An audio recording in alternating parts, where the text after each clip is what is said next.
Unfortunately, it is. And Frank, you can go in three, two, one.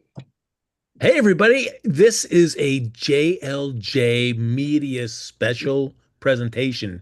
Cue the great CBS TV special intro from the Yes, 70s. yes. Welcome everybody to Darth Vader is Unfortunately, it is. Yes. your father.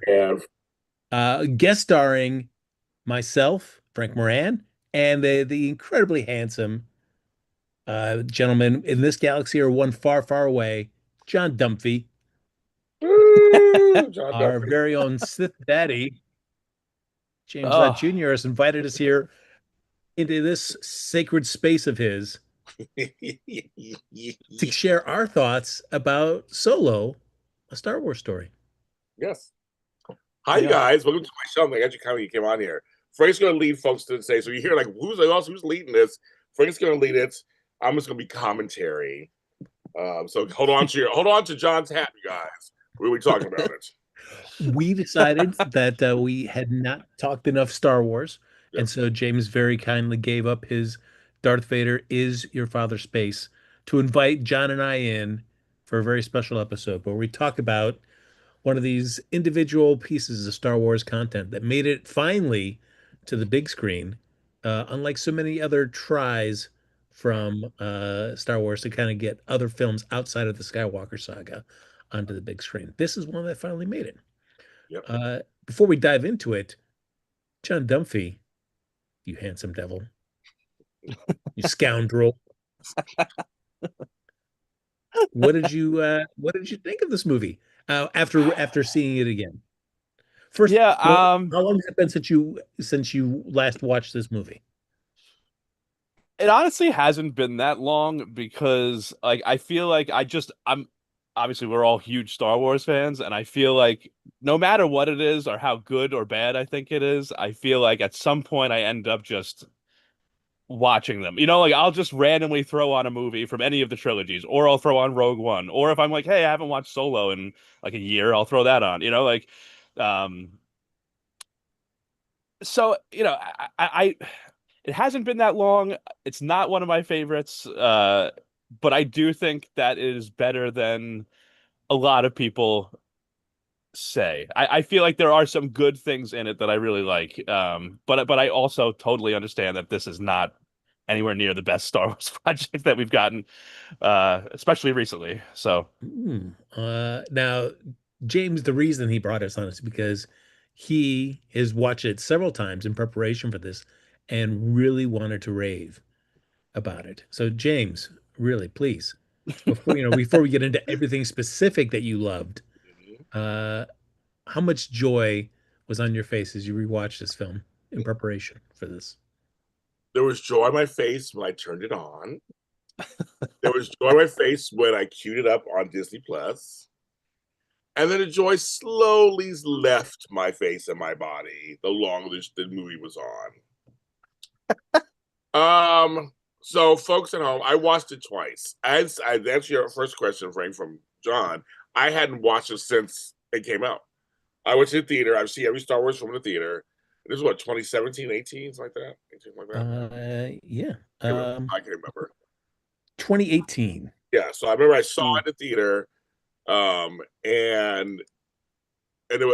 I remember walking out going, okay, that was okay.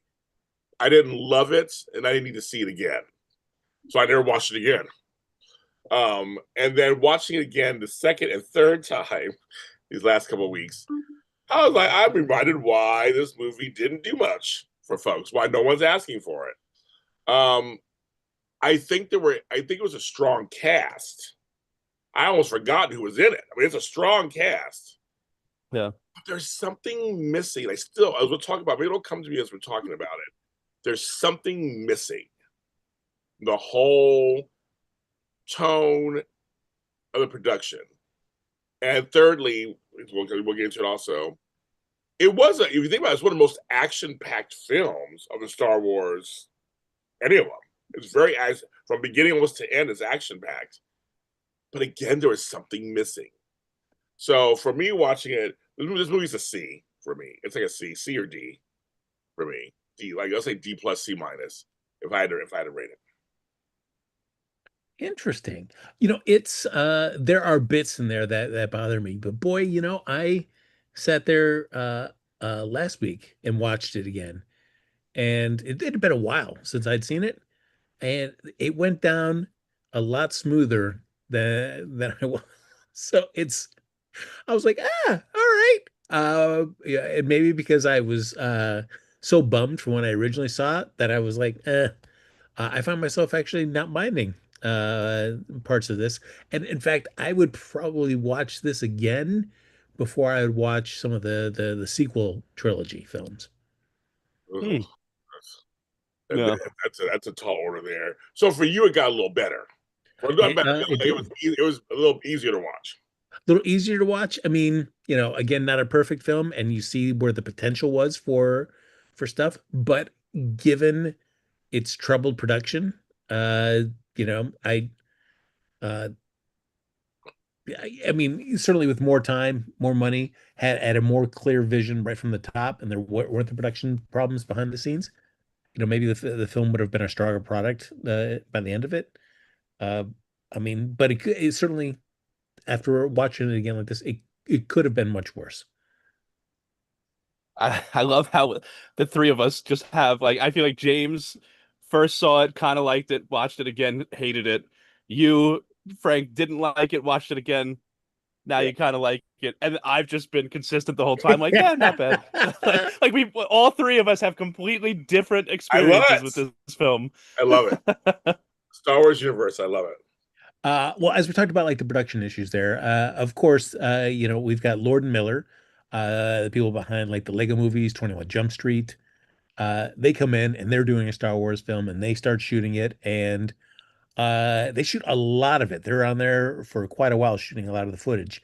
And eventually the decision's made that for whatever reason, whether they thought Lucasfilm felt the direction was going a little too comedically, because I know they're doing improv and stuff on some scenes and stuff. But for whatever final reason, the choice was made by Lucasfilm to like, nope, we want to get rid of Lord and Miller and bring in Ron Howard. Uh, and of course, Ron Howard, long association with George Lucas, Lucasfilm. I mean, he did Willow. He's always been, I mean, he's one of the people that checked out Star Wars when George Lucas was doing screenings and giving feedback, and he would do that for all the other subsequent films that George was doing. Uh, so, like Phantom Menace, the whole prequel trilogy and stuff, they'd come in and give their feedback. Um, so passing the reins on to that, I mean, it's a chance for Ron Howard to want to get involved in a Star Wars film. And so, I mean, I could see from Ron Howard's point of view, certainly a challenging set of circumstances to get yourself into, but an opportunity to direct a Star Wars film. How often does that come around to somebody if you're somebody that's engaged with material in the franchise? I agree with that. I mean, I would always say if someone said James, here you go, I would do anything for Star Wars. I mean, I would do anything. And just a little side note, another note, I just found out one of my really good friends penned 2 episodes of the new Wakanda series that's coming out. I'm very Oh, happy for him. So he's been part of the Marvel universe off and on. He did a couple of series. He did a bunch of stuff. So I'm very just happy that he's like they asked him to do it. So I'm like him. Like whatever you want me to do, if it was in a Star Wars universe, I would do it. Write an episode, direct, lighting, stops in a doorway, whatever. I mean, whatever you want me to do. It's because it's like again, it's a childhood thing for us. It's a fantasy. Yeah. Um, and Ryan, I loved Willow. And speaking of other, I love Willow. That's why a great movie. And Ron Howard obviously is a capable director, clearly. And so I don't think it's and see for me, my problem isn't the direction, not necessarily. I know we'll get into it, but not necessarily. So he was fine. I guess he was a fine choice. Yeah, I mean, so well, speaking of the writing, George Lucas starts developing this prequel in 2012, has Lawrence Kasdan come in and start writing the screenplay, and then once Lucas sells Lucasfilm to Disney, Kasdan gets pulled away to work on Force Awakens, and so Jonathan Kasdan, Lawrence's son, comes in to complete the solo script. So yeah, so But they both got credits though on it. They flat. They both yes. got credits as writing credits. So I thought it was kind of cool. And that's fine. I mean, it's like it's. I have problems with the writing. Some of the writing, I think that's a place to start. It's a place there I have some issues with. Like I said, as we talk, it may come to me. I can't. I just can't. There's something missing for me that I can't seem to put my finger on. But why this movie Yeah, has not been I loved? I don't. Yeah, and I don't really disagree. Like as someone that actually, I do enjoy the movie more than you do, but I can agree with that. That throughout the movie, it does feel like there is some kind of element that's just missing somehow. Like I can't put my finger on it either. But I completely know what you mean. I like it's a Star Wars story. I did enjoy it, but there's just something about it that there's one little element that I feel like Yeah, is just not bringing it all together. I guess I don't know. if you read the books, even when I read the books, I still feel it in the books. I feel whatever that Star Mm. Warsian thing is. I feel it. This is one of the few things and I was excited when they told me they were doing these little side stories. I loved it. I thought it was a great idea. This is all before they had television stuff, right? So I was like, oh, if we can get some side stories every couple of years while they're working on the big trilogies, I'll take it if they're good. That's the first one. I was kind of like, I was excited about this one at first. I'm like, oh my goodness, and then this kind of was like, like whatever.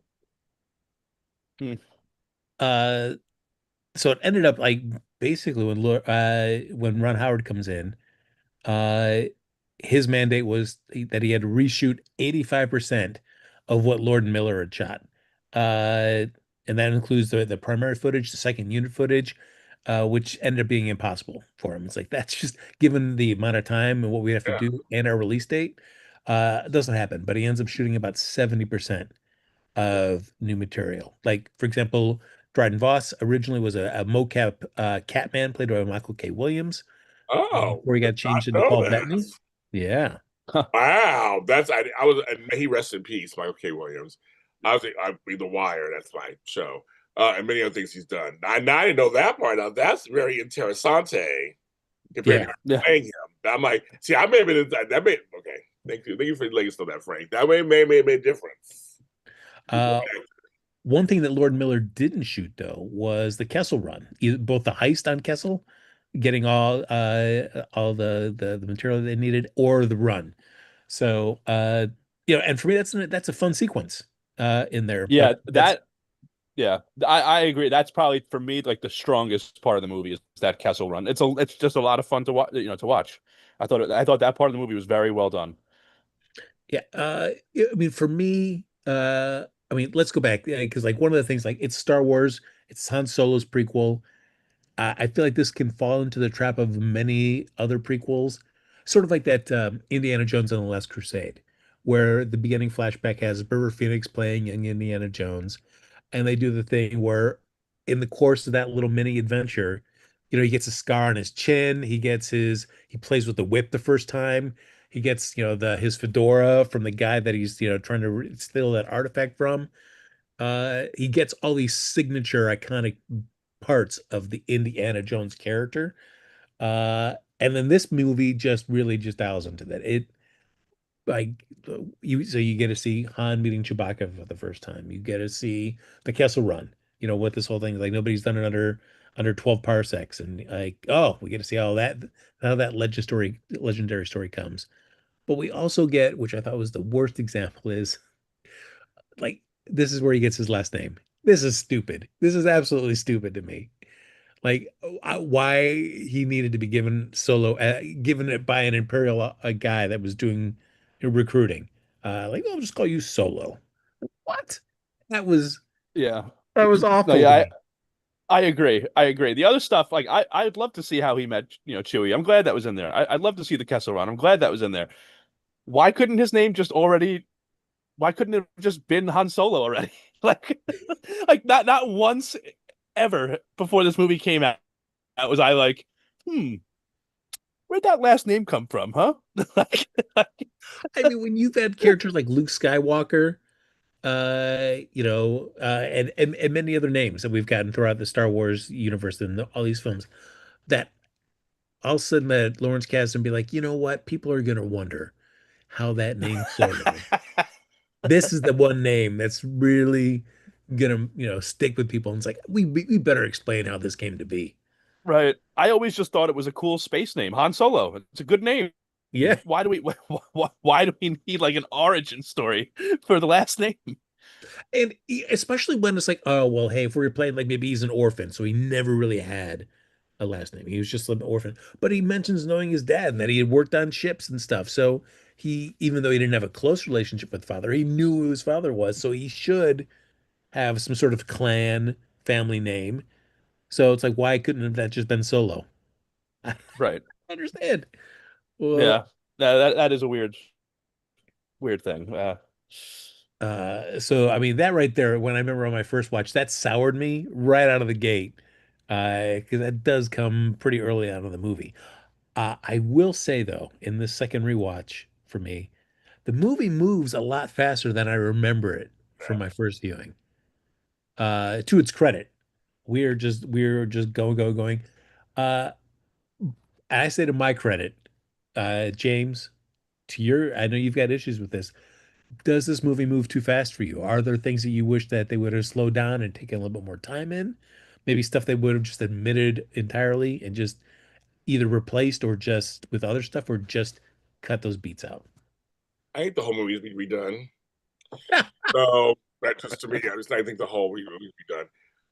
Um, maybe that's part of what's missing for me. It was going so fast. It was very action packed, which I don't mind action. It's great, but it was very action packed from the very beginning. Like I said, very beginning. I think I wanted more Indiana Jones like stuff, not only because I know the Harrison Ford played so later. I think I wanted more the humorous, because they tried having funny dialogue. I didn't laugh once, so.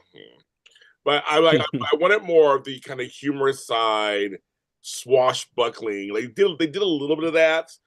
That he would learn stuff, and and as he gathered these people and made like a little team. Having Beckett there, of course, played by Woody Harrelson, who's like the mom. I forgot how good he is in it. But it was just again, there was something missing with that. It's like it was going so fast. Frank and I talk about pacing on our soap opera all the time. And I think sometimes you can go too fast, especially in an origin story. That's probably what part of this is. This is an origin story. I need more than just this was like one big adventure, which in some ways can work for some things, right? I think it works for some things. Maybe for me, I needed more than that. Maybe I need to see his parents or where he came from. Maybe I need to see him. Because I want to be a pilot. I want to be a pilot. I want to be a pilot. He's fought for getting the Millennium Falcon. All that. Maybe I needed more of that before he did it. Maybe I needed more. That That's what it is. Maybe that's what it is because it's an origin story. It's not just like Rogue One is an origin story. It's a story between beginning kind of stuff. Maybe that's what it is, John. I mean, I didn't think you kind of agreed with you or something. No, yeah, it's not necessarily something that I've really thought about that much before, but like you're right, it's an origin story. I've thought about the fact that it's an origin story, but I mean, like the fact that like I want to be a pilot, I want to be a pilot. It's like, all right, well, how does he have the skills to be a pilot? You know Right. what I mean? It's like we see them trying to escape Corellia. He Yes. says he's going to get a ship. He's going to become a pilot. He tries to join, like the Air Force or whatever, like the Imperial Air Force. And then he meets up with this group with Tobias Beckett and Right. his crew, and he's just like already like a fantastic pilot. It's like, Yeah. where did you learn this? Right. Like, Maybe I need to see some mishaps, like comical mishaps. Maybe I need a few beats of that, Frank. Like we were saying, yeah, it's like you it's know, like we have never seen you fly before. right, At this point in the story, we have never seen you fly. We don't know any idea what your training is, and now you are doing the Kessel Run right. like, faster than anybody else. Like it's just like, yeah, maybe I would have liked to see like how did he Also, get these yeah, piloting skills? like I said, I know we'll get into it, but like there's like, a couple of scenes I did enjoy in terms of retention and stuff. Because just sort of when when him and Kira were trying to escape, and they had to go through, they try to get to the other side of that thing to get away, and they're trying to get out of there. I'm like, that was kind of cool because it slowed down a bit. So we had to play the beats of the stormtroopers are coming in and questioning people. You're trying, will they make it to the other side? They don't have tickets or whatever. Like that, I liked that. Like it was like they had to kind of work together to figure this out. And she gets snatched, they get separated. I mean, like that was kind of cool. I need more stuff like that, I think. for this story. So Yeah. yeah, so once you fast, Frank, I mean, It's I mean, I guess as we talk about the film, we do start off on Corellia, uh, and we do get to see young Han Solo like stealing like a kind of like a speeder kind of car, throwing in his dice. Got to keep those dice. that's Got to make sure we see all that. But to everybody's point about this, we see this develop this kind of burge this relationship with him and Kira. Uh, John, do you feel like there was enough setup here between Han and Kira for you to buy that he is so invested in her that it's his priority to get back to Corellia to rescue her? Right. No, it's a good question because I kind of was thinking that before you even asked me, I was kind of because the topic kind of came up and in my head I was like, like it's just sort of it's so funny because I feel like I'm criticizing the movie way more than I expected as yes, yes, yes. somebody who's coming in that says that they enjoyed it, and I still do like it. I still like it for a number of No, reasons, I said but fucking says. there is a there is a part of me that feels like, all right, we're just supposed to assume that they're like sweethearts from back in grade school or something, and it's like for all I know they met each other like 2 weeks ago. Right. So it's like, and I think that's the same thing. Like maybe if the movie was structured differently, where the first half, we see Han like learning how to fly, and we see this relationship with him and Kira, and then they get separated, and we get like a clear time jump, like 5 years later on the screen or whatever. And now, like, okay, well, what are they up to now? Like, like I feel like that all happens, right? But when Han steals the speeder, gets Kira, they try to escape, they get separated. That's all in the first like what 15 minutes of the movie. Like Right. it doesn't feel like enough time. And like there are so many things about this movie that I do enjoy, but I do think that like spending a little bit more time and slowing it down, like we're saying, like I think would have been a big help. More time with Han and Kira, more time, maybe like James was saying, with Han and his father, and learning how to fly. Like who even taught him how to fly? Like I'd love to know who taught Han how to be the pilot that he is. Right. Like there are things like that, like meeting Chewie, the Kessel Run. That's all great, but there's questions that were left unanswered, and instead we got, oh, this is how we got the last name Solo. I feel like this could. So I feel like this could have been a second film. Like the first film, like the first one should have been something like, here's where he was by. I don't even need like, yeah, because the movie was almost 2.5 hours long. The first half hour should have been just like first 15 minutes. He was born. Here's where he came from. Blah blah. Real quick. He's 7 years old now. He's like playing with fighter pilot. Like I mean, like give me something like that because it's an yeah, origin story. The first half hour can cover that. I'm good. Then going to his first adventure. I felt like we were in the middle of it. We were just in the middle of an adventure that he was already on. He was already fully formed. So I wasn't. There's no rooting value for me for him. yeah. I Right. Right. You know what else I think is weird a little bit? Like there wasn't a crawl for this movie, right? But we got text in the beginning. And the way that they set up even that was a little weird to me because they mention the foul Lady Proxima is, doing this and blah blah blah and wreaking havoc. And it's like we see Lady Proxima for like 30 seconds. Right. Why is she even in that opening text? Like it makes it the way they set up that text, it's like, oh, our villain of the movie is going to be this foul Lady Proxima. It's like she's dealt with by throwing a rock through a window in the first 10 minutes of the movie. Right. Like, so I don't know. I mean, I God, feel like I this is can't the believe you're thing. doing this to me, James. I love it. Come over to the dark side. Come to the dark side. I feel like this is the danger with prequel films because when we see it Han in A New Hope, Empire Strikes Back, Return of the Jedi, one we only really get to see him really show off his piloting skills in Empire Strikes Back through the asteroid field. I mean, Oh, but we get to hear these great stuff. We get to hear this name check about doing the Kessel Run, all these things that spark our imagination about Han Solo. That you learn in the course of that trilogy that makes you buy into like, oh, he's an awesome pilot, of course, yes. But then when you actually decide to do a movie and you've got to like show that, you're like, really? This is what you decided was the best way to get us in on that? I don't know. Right. Exactly. I just think it's again. I think it's an origin story. So I want to see the origin of where Han Solo comes from. Where'd he come from? We got a little piece, but like not enough. And when Kira entered his life, yeah, how did they meet on a schoolyard somewhere? And were they living next door to each other? Like just like it was all of a sudden they were just like it felt midway we were in. Which some things sometimes that works sometimes that works. Like when we saw Andor, I mean they're already building the empire. Like it was already we came in on it, but they were kind of, but they took the time to show us all the characters and their growth. I mean, if this was a series, maybe this should have been number 2. They should have had something before that. Yeah, this was season 2. I feel like it's like, all right, there's a right way to do it and a wrong way to do it. This was the wrong way. Like your prequel movie shouldn't need its own prequel. Right, Like, exactly. I mean, going back to the idea of like if you're looking at our original trilogy cast, doing a solo film, not a bad idea. Of all the characters that were in there. No. And with Lando, and again, Homeboy did a great job as Lando. They did a great job. There you go. Yes, Donald Glover. There's some 100%. There's some fun stuff in there with him. But again, you're right. The characters of those 2 characters being in a prequel sounds great on paper. I was excited about it. So I mean, did they execute it carefully? I mean, the last scene was kind of fun. How he gets Millennium Falcon. The whole cards and stuff.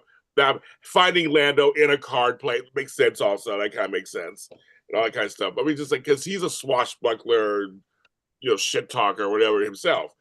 I like that, but I feel like they didn't execute it strong enough. I agree on that because, I mean, again, when we see them first meet in Empire Strikes Back and they start throwing allusions to their past and yes, how we got the Falcon and everything like that, it's like it sparks your imagination about what that prior relationship was like. Yes. And so you certainly come into this film with knowing that Lando's going to be in it with a set of kind of expectations of what you're hoping to see and the feelings you want to feel when you see these moments shown on screen. And I felt like, the film just doesn't get there. How did you feel, John? Yeah. I agree. I literally, I don't even have anything to add. I felt the exact same way. Like, it's cool to see them meet each other. It just didn't. The way it was done, I don't think was effective enough. I don't know. It just didn't land. Like it was like right. Paper, it was there, but for some reason it just didn't land. And actually not to have Lando towards the second half of the film, kind of like he was not even in the rest of it. They go on to the next stuff. They're fighting Homeboy and the whole thing. They reunite back because you're alive. At the end, it's like, well, yeah, but I was like, we kind of missed you. Like you should have been part of that. Yeah. Like right. why he just takes off. Yeah, whose decision was to be like, yeah, we're gonna go. I mean, again, I get Woody Harrelson, I get all that, but like, it was kind of like, should he be part of it too? Right. Well, speaking of Han and Lando, I mean, let's talk about the big thing is we're doing a prequel of a film of characters that are incredibly beloved. Yes. By the Star Wars fan base. You've Harrison Ford, Billy D. Williams. Don't let the smooth taste fool you. That's right, Frank. That's right. Colt 45. They still say it. Don't let the smooth taste fool you. Of course, now doing this film, 30 odd years after the release of the original film, we're not going to have them in this movie, playing their younger selves. So we got a recast. We got Alden Ehrenreich and we got Donald Glover. James, how did you at least feel about the recasts for both those roles? Donald Glover, perfect. He would sound like him. There was a couple times I was like, whose voice is that? He would sound like him. The other guy for Han, nah.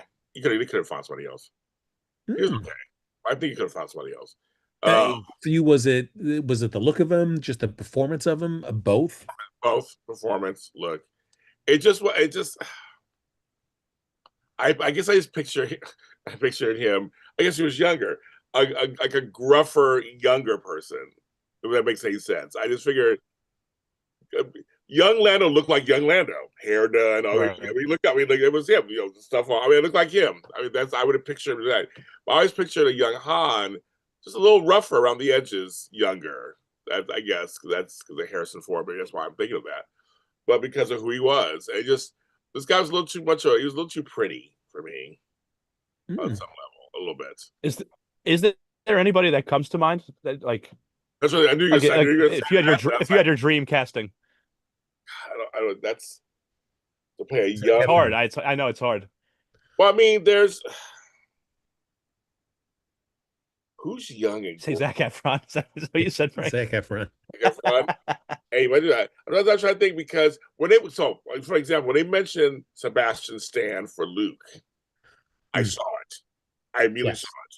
Went, okay, so it's not as immediate. It's not as immediate as I'm trying to think. Who could I picture as a young? I think about that. I don't know.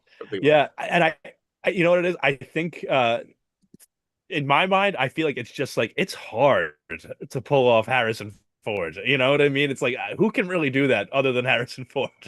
So I think that's what the problem is because I can't think. I did enjoy Alden's performance. I thought he did as good a job as he could have done. And I honestly, I cannot think of a single actor that I think would have done a better job. I think it's just too tall of an order to try to replicate the Han Solo we know, just a younger version. Speaking of Crystal, speaking of Indiana Jones, when they brought on, was it Shia LaBeouf? Was that him? Oh yeah, it kind of worked. But it wasn't playing him exactly younger. I didn't mind. I didn't mind that. See, those movies I don't mind those movies that much. I don't like the Crystal Skull, whatever. I didn't mind that so much. Oh, so you're a huge fan of it. He's swinging through that jungle with those monkeys. Oh, and John's gone now. Oh, I guess I went too far. Yeah, he did. I don't blame you, James. I'm almost ready to leave. All right, guys, that's gonna do it for this. We're done now. We're done. But no, I'm trying to think. I have to get back to somebody. I have to get back to that one day. I don't know. I have to look around. I don't know the young actors are these days in Hollywood, really. So I don't. It's tough because I feel like you want to. It's a very small needle to thread. Yes. In terms of that, because much like any real life person, when you're playing them in some sort of biographical film or something, you want somebody that doesn't, the likeness isn't as important as just capturing the essence of that person. Now I got somebody. I like him. He is hilarious on screen. He is acting now. Jack Henry Robbins. Ooh. That is folks at home, that is Susan Sarandon and Tim Robbins' son. He's done a lot of stuff these days. Oh, John, I was saying Jack Henry Robbins. Yes. Yeah, I was gonna Jack Henry Robbins. Let me look up. He's hilarious, and he's kind of tall and lanky and kind of scruffy. What has he done lately? And anything I would know? Okay, I see. No, he's big on social media. Like he's always his mother and stuff and father. It's hilarious. He's him and one of Spielberg daughters do a lot of stuff together. It's really funny because they're nepo babies. That's the whole point. But he's actually acting. Patrick Schwarzenegger is doing a lot of stuff these days. He's on White Lotus and a couple other things. He's starting to do some stuff. I can see him maybe possibly doing it too. I need somebody with that just like sense of humor, the natural ease sense of humor, but also, like I said again, can be this swashbuckling hero, but also the movie seems like they're trying to make it seem like he was fighting to get to a point where they would look at him as a leader. So I need somebody who can portray that too.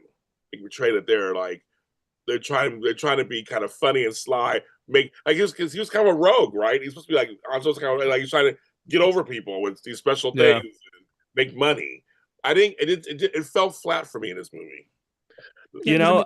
Go ahead, Jim. The Jack Henry Robbins one. Looking at that, I could have seen that. I think that would have worked. But I gotta be honest. I think the Patrick Schwarzenegger one. I think he really has the look. I think it works also. Looking at some of the photos, he's got the hair. Yep.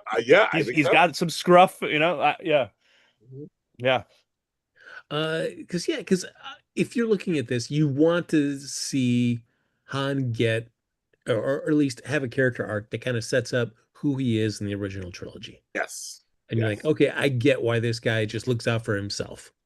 Yes. And then eventually, opens up to the people around him, and joins something bigger.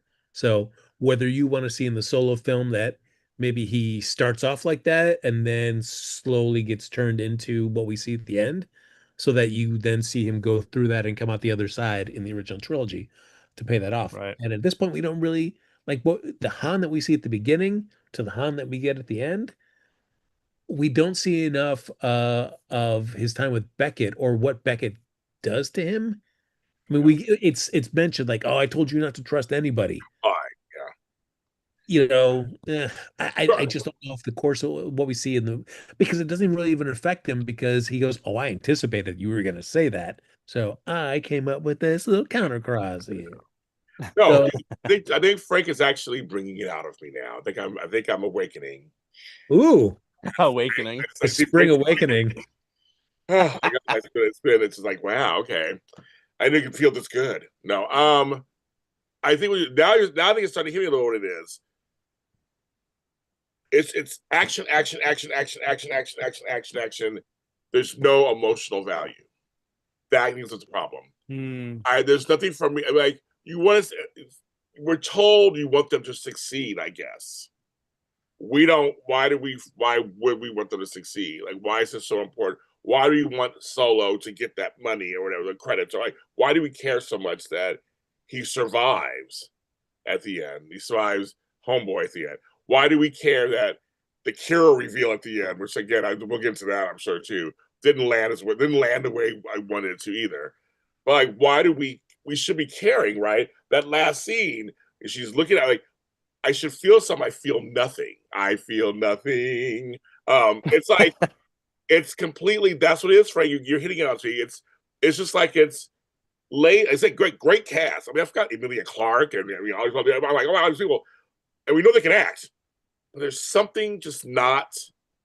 And see, I hate to. I'm not saying I'm comparing Zombieland to Solo. However, comma Woody Harrelson in both movies.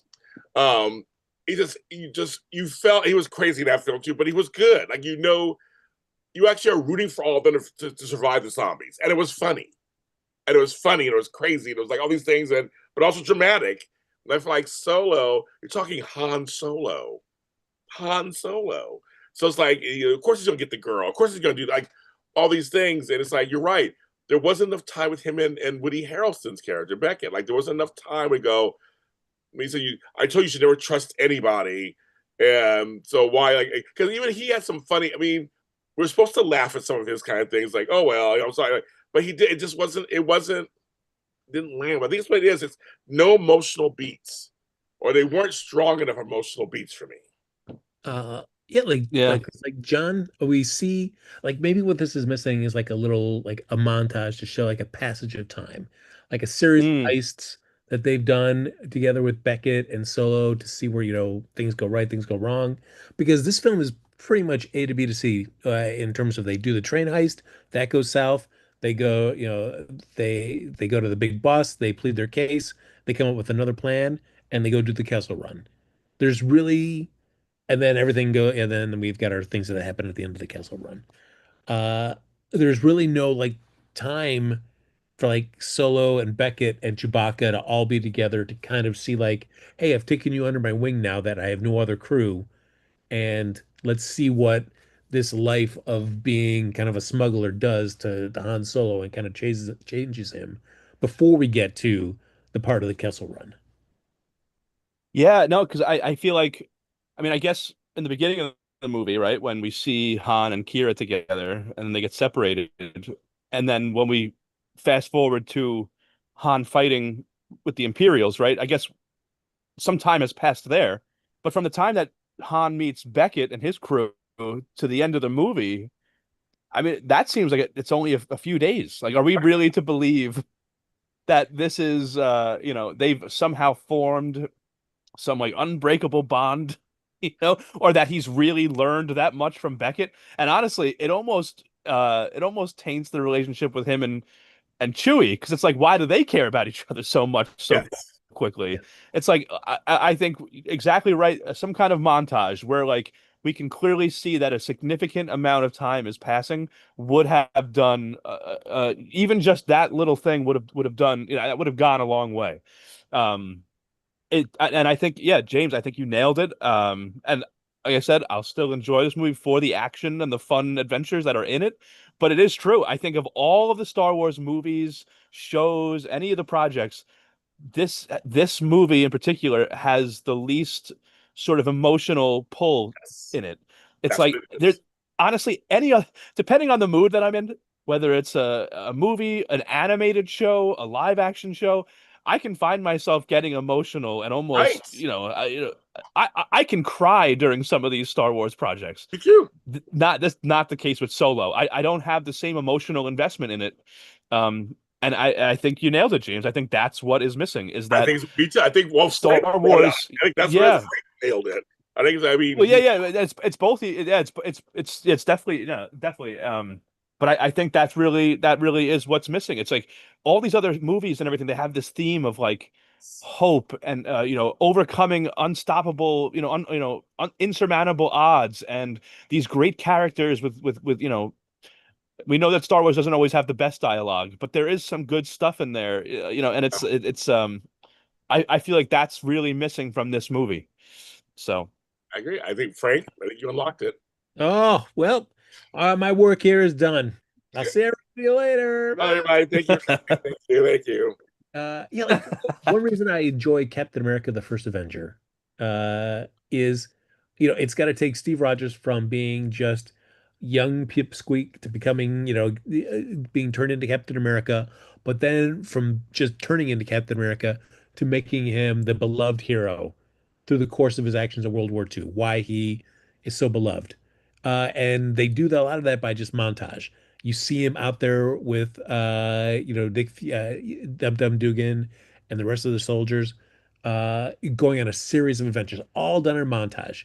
And then we get to the end of the film, so it kind of sets that up. But what that does is it shows, heck, yes, we see why Captain America became like the living legend that he is, because he's done so many things, saved so many people, beat so many other Nazis down, and it helps set it up for the end of the film. And that's what I would have liked to have seen, like in this film between Beckett and Solo, just seeing Han going on a series of smuggling stuff, good, yeah, bad, Yeah. and you just see him becoming maybe like colder or more detached as things are Yes. going on. But Frank, yeah, you and say that's so true. I'm sorry, John. I don't get really. no, I'm old. I get forget. I'm old. I'll forget it. No, it's like the Thor movies, because Marvel was so good about these little side shows. They were all connected, obviously, and some of them were origin stories. And why, to me, the Thor films did so well for me, why I enjoyed them. They were good origin stories. They had emotional components, plus they had action, plus they it built into the big universe. We know that these shows, these side things, can bring value and can be just as well done as the rest of these big series. So we know it can be done. Now I didn't like every. I mean, Ant-Man, the first one was okay, it was fine. A few of the others, I mean, so some of the stuff wasn't the greatest. The Hulks weren't the greatest, but there's like certain ones that did really well. They did them very well. Mhm. That's kind of. I still haven't watched Guardians of the Galaxy. I know you guys are gonna hate me. I haven't watched that yet. oh, I love Guardians of the I Galaxy. need to watch them. But I'm saying it's like, and even in the DC universe, the second one was sucked. I mean, it totally just didn't work. The first one worked. The second one, there's some weird stuff in that one too. Again, the story, but like just certain, I was like, and why some of the Batmans work and some don't work as well. Why some of the Spider-Mans work and some don't. It's like there's potential, but that's what it is. It's the emotional beats. That's what it is. Yeah.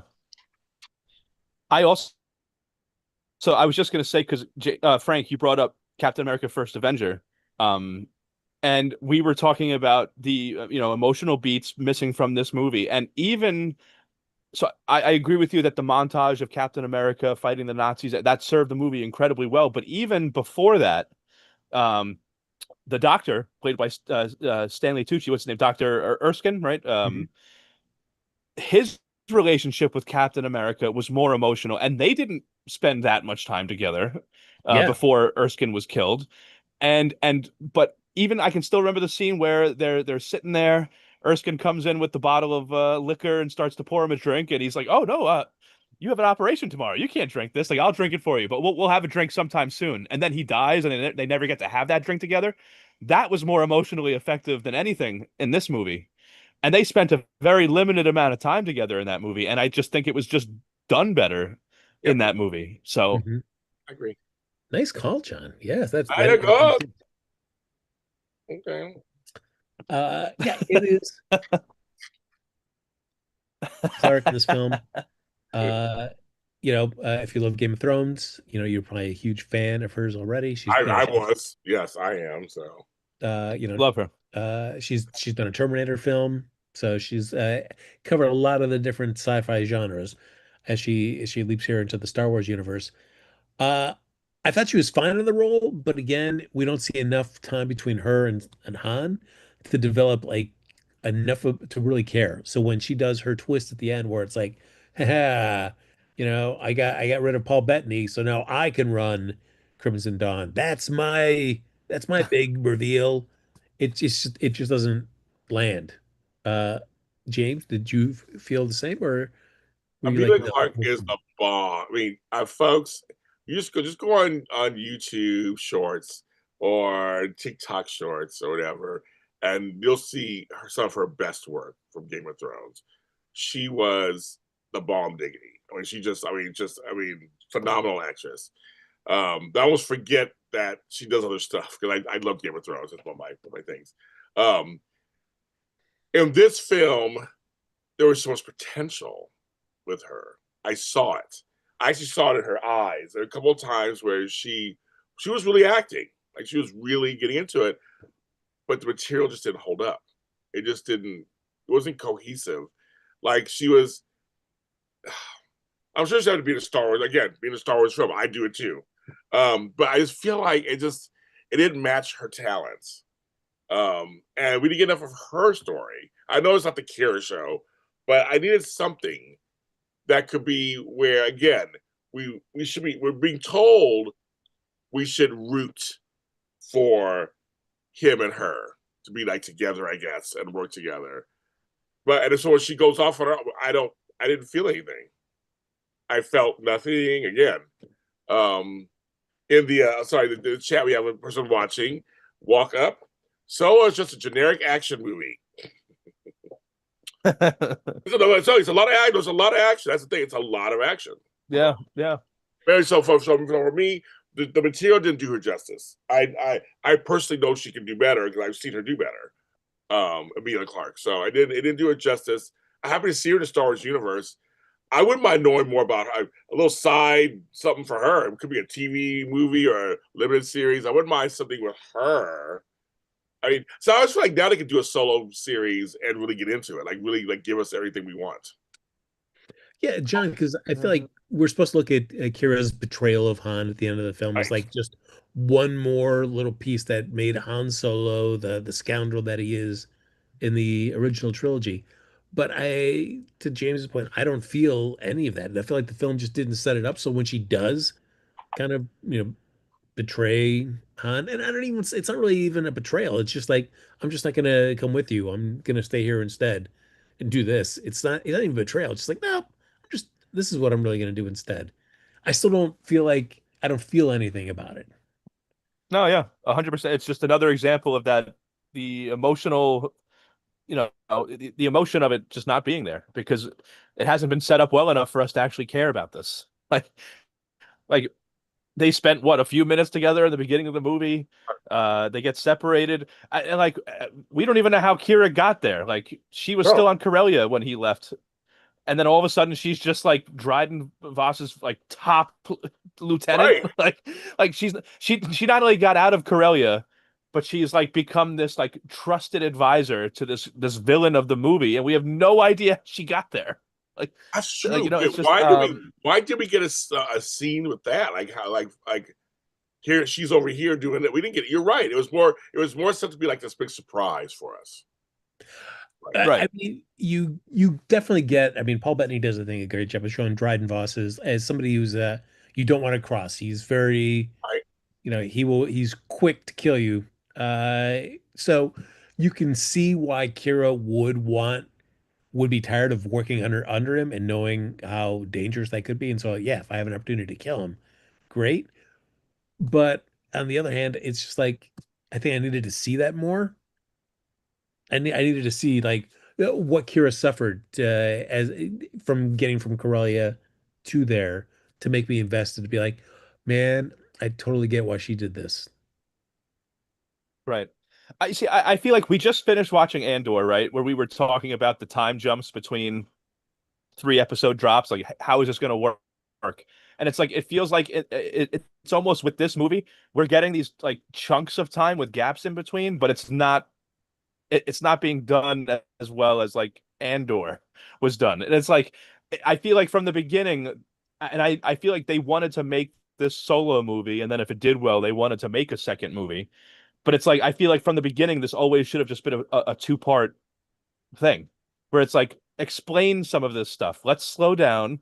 Let's actually flesh these things out and let them like occur naturally rather than just like bam, now we're here. Bam, now we're there. Bam, now this person's here. Now this person's there. It's like it's hard to keep up with any of this because how are these people ending up in the places that they are? Like it's just I don't know.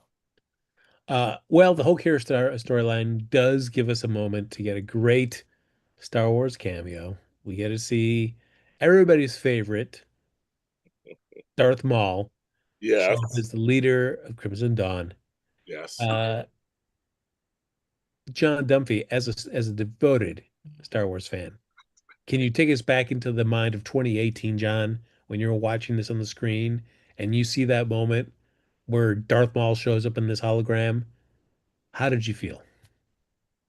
Um, I was actually, I gotta be honest, I was very confused because at this point I still had not watched Clone Wars or anything like that. So I did not know that Maul was around still. So I'm watching this being like, didn't this guy get cut in half? And you know what? Now that I have watched Clone Wars and Rebels, I actually feel like this at the time, like this could have been a very exciting thing.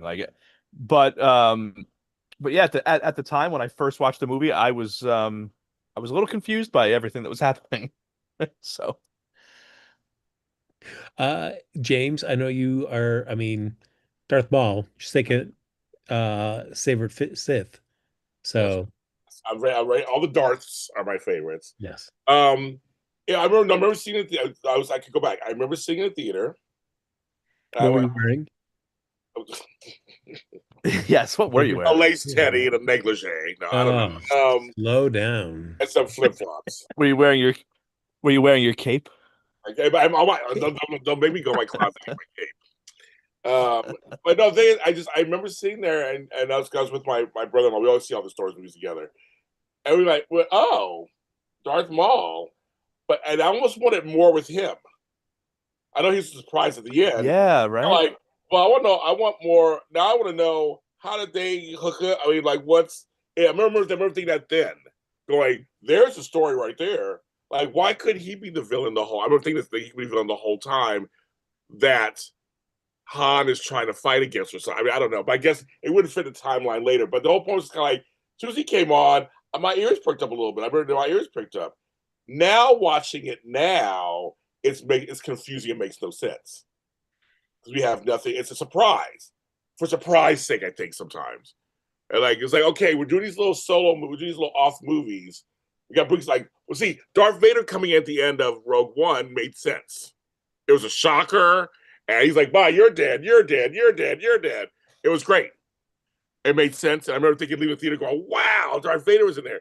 I remember, but this one I remember thinking, I want more of that. I want more of Darth Maul. I want more. I want more of him and him and Kieran. Like, how did that come out? Yeah, Yeah, if he had more of a role and like we got to see like because if you're not a watcher of the animated series, you have Right. no idea why this guy is showing up. So it's like if he had a little bit more of a role in the movie and we got some explanation about how he was still alive, I feel like it could have been that could have been great. Right. Right back, kids. Yeah. ooh. Oh, Because John, in a world where this film was well received and did incredibly well at the box office, I feel this would change a lot of the trajectory that would going ahead for Lucasfilm.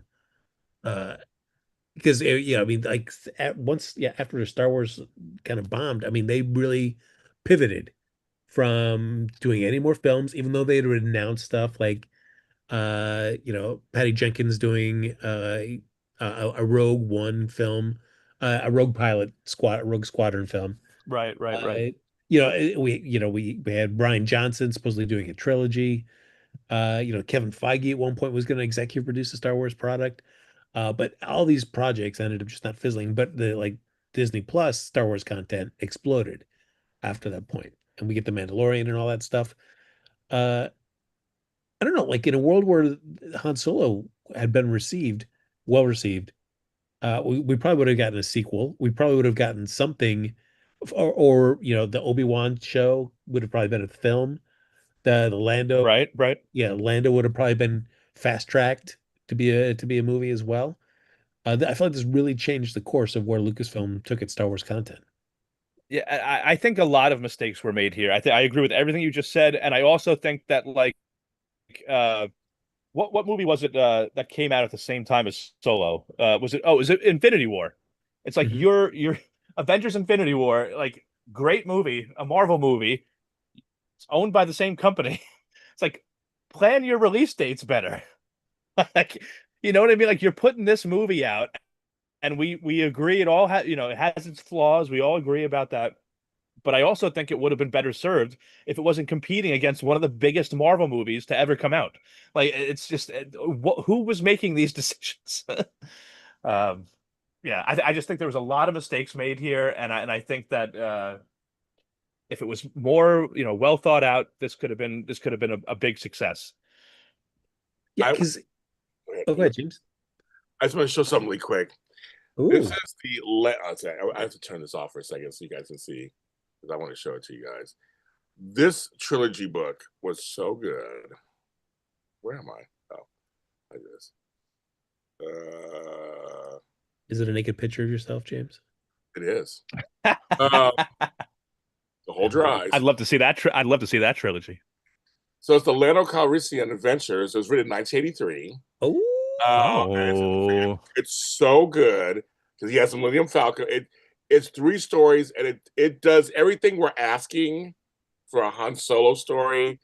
It's how he gets the Falcon, I mean, just like his adventures, who he encounters, who he's fighting. It's such a good trilogy. Just want to get my show that. I feel like that's what this movie could have been, something like this, where it's just like, okay, he meets Lando. That's the whole thing. He meets him. But let's see more of that. Let's see more of all these characters together coming together. And let's see the adventures. There's adventures in this book. They slow down, they speed up, they slow down. I'm thinking if they should have followed the model of this.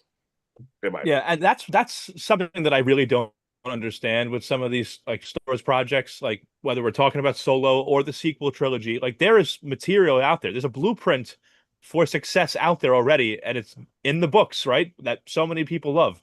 And it's like I don't understand what the hesitation is to use that source material that's in the books that's already so well written. It's like for some reason there's somebody out there making a decision like, no, we can't use the books. We have to do our own thing. And it's like, no, the stories are already there. These are the stories that people want to see. And I don't get what the reluctance is to use that material. yeah, and the nice thing about that is that stuff was written so long ago, and even though well received, you do 20 years that have gone by 20 30 years since that was first written, that you can go like, oh yeah, hey, yeah, that sounds great, and we can take X, Y, and Z from this, but maybe we'll change one, two, or these three little things, now that we have a better sense of where the Star Wars universe is at this point. And yet they don't do that, whether it's the Lando stories, the Han Solo trilogy, much like the Lando trilogy in the paperbacks that they could have adapted, the Yuzan Vong saga, the Thrawn trilogy. Let uh me start on that one. Yes, yeah, yes. for Yep. later, for after Return of the Jedi stories. Uh I don't know why. Yeah, I mean, It's such great source material that you could have used, bits and pieces of all that stuff to create some really great stuff. No. No. Yeah, why you try to struggle yourself to come up with that? So we get why Solo is his last name. That's the stuff Yeah, we why is that so important to you? That's a Like really yeah, right. it's like that should have been a deleted scene.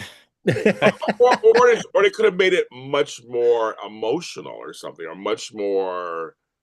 They could have added to it where he earns the name Solo somehow. Like he really earns it. Like in something. Like they could have gone either direction, where it could have been just a throwaway scene or something really heavy and serious.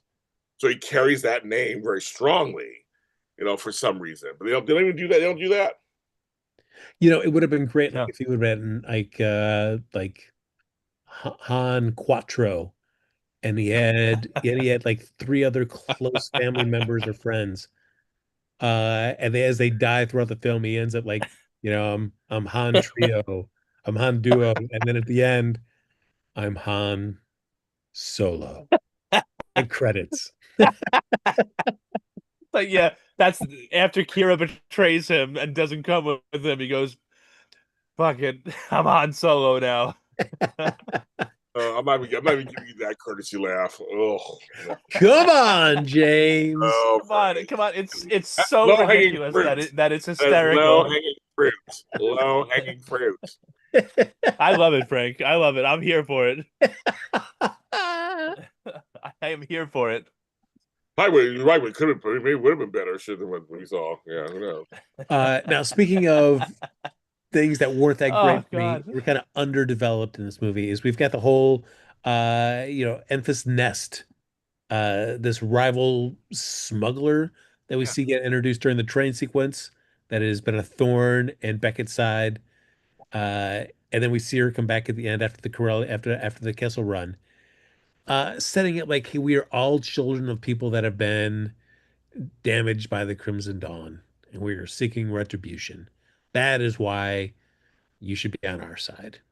Uh, I don't know.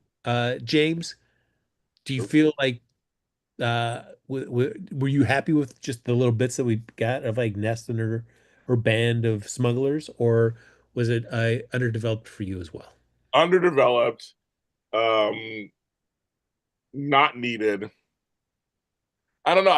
Again, if it was a series, then possibly we could totally develop it Right. and show their story kind of too. But it was again, it's almost like they were throwing stuff in to create the Star Wars universe, which they do so much better now. Now they do it much better in a lot of these shows. But it feels like they go, we need characters for it. We need characters for this movie. So that are not, we can't use the originals. It's like so we'll throw in these people over here, and here's a robot over there, and it feels like they were like pulling stuff together to make. We know Chewie had to come in. That's how they met Chewie. Again, that's no underdeveloped story too. But I felt like they threw them in just because they needed something to kind of rival them, I guess, or something. I mean, it just didn't. It was totally underdeveloped. It didn't work for me. Yeah, like uh John, for me, I don't know. I feel like this was put in just to show like, hey, you know what? Han Solo actually does care about doing maybe the right thing, sort of. So like he's gonna help out Nest and the rest of her gang because that's, I guess, like the right thing to do. So he's not like Beckett. He's not out just for himself. He still has like a little bit of like humanity still within him. Yeah. Yeah. I just I didn't really care. Yeah. Honestly, the thing that I cared most about with this crew was that we see what's the name? Two tubes, right? I don't actually know if it's the tubes that we see with Saw though, because he has a twin, right? Or whatever. But we so like in Rogue One, we get two tubes and hit in Saw's crew there. And then but we see that same sort of character or that character's twin in this movie here. So like that was the thing that I was most excited about with seeing this crew. Other than that, I was like, all right, yeah, this is just they just need to put this in to move the story along. Yeah. Well, thankfully I mean, without Nest and her tribe, we would not have got the great Warwick Davis cameo that we got at the end. Oh So, yeah, at the very end. Yes. Yes, I was like, I did. I remember that. I was like, okay, which is uh, obviously a Ron Howard yes, again. Willow. Wait, Uh, bring in. what you doing? Nothing more work? What, you want to come down and just sit on a like a crate for a half hour? Right. No, in the chat, they're like they just saying that you can't replace Han Solo with Harrison without Harrison Ford. I disagree with that. I think with the right actor for this kind of story, you can. I just think they'd have the right actor. I just think this wasn't he was close, but just no cigar for me. But I think you can replace him with somebody else. Not older Han Solo. I mean like younger, going back in time. Yeah, I think you can replace him. It's mighty Yeah, good. I mean, I feel like that's always the challenge with all these beloved fandoms is like once you kind of get locked into the original actors playing those roles, Yeah, like it's tough to see anybody else, because those actors made those roles so iconic. right. So I would be curious to see how like the Harry Potter TV series is going to be viewed All right. when you're seeing all these people playing, characters that, fans were just, embraced all the original, yeah, all the cast members that played them in the films. Well, I remember when they were first announcing the Dallas movie for the TV show Dallas, they mentioned John Travolta as JR and Jennifer Lopez as Sue Ellen. I remember that went around for a while, and I was like, because to me, JR is Larry Hagman. I mean, that's they had Dallas the early years. It was a movie, and it's different. They had younger people. Again, when you go younger, it's a different story. But as an adult, I was thinking, you can't reboot that with Larry Hagman. That's not thinking. Well, John Travolta's a really good actor, and maybe it could work. And Jennifer Lopez as Sue Ellen, maybe that could work. So I don't know. Maybe it's just the actor. It's the actor. I think it's a lightning in the bottle, as they call it, right? It has to be lightning in the bottle. Either it will work or it won't. The chat, they're like the Harry Potter usually looks really promising. It could be a total shit show for you guys. All you guys know, it comes on, you're like, what the Yeah. fuck? But then it might be something really amazing that you were like, oh my goodness. I don't really have like the Cursed Child or that's on Broadway. Like there's other Harry Potter stuff out there, and some of the characters are out there that are well known, but they're on stage. So you're right. The TV show will be very interesting. But I know, and obviously Dallas never came to fruition. They end up doing the reboot and everything. But I thought so. When someone's super well, like you said, Frank, someone's super well known as an adult, can you replace them? I think there's a few you can't. I think there's a few people like Darth Vader. The voice has to be homeboy. It has to be James Earl Jones. Yeah, To I me, mean, you certainly realize, I mean, like Lucasfilm does not pay James Earl Jones, to have his, vocal library if they thought like, anybody can just do this. right. Because you get a deep voice Yeah. person, sure. Me, I can do it now. But no, I'm not James Earl Jones. I mean, to me, he knows how to breathe. He knows how to. He just knows how to. It's his enunciation. It's how he says it. The lines. There's something about that. They think there's some people who are irreplaceable in terms of. Yeah. But I think when it comes to everything, people should be replaceable. That's the whole point about acting. So most people should be able to play certain roles. But I think there's a few times in life though you're like, nope, that's it. That's it. I mean, you can't redo Golden Girls. Sorry. I think at this point, Right. those four are so and still iconic. You can't replace them with somebody new, four new women. That would Yeah. people wouldn't buy it. Just do four new women. Like, well, Sex and the City basically is that, I guess, later. Like, just get a different set of four women and don't call it that. It's fine. But you said I would do a Golden Girls reboot. It wouldn't work. There's just certain things I think people just can't. You gotta let it go, and just like that's that. But I think younger characters people playing younger, just to find the right actor and having the right writing. Well, like you look at the Star Trek recasts, and I feel like Oh yeah. everybody, the one that was most Oh accepted was Carl Urban as Dr. Henry McCoy. yeah. Like it just in terms of just like uh the essence that he kind of brought. Like he was really kind of channeling, the what you enjoyed about that character from seeing DeForest Kelly play him.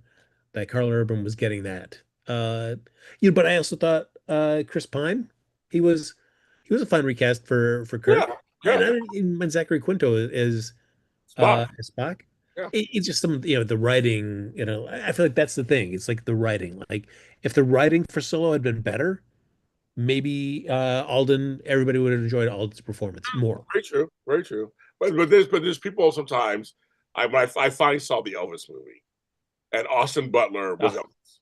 And I've seen other Elvises, Dean Cain on there played Elvis. I saw the ones, they were good too.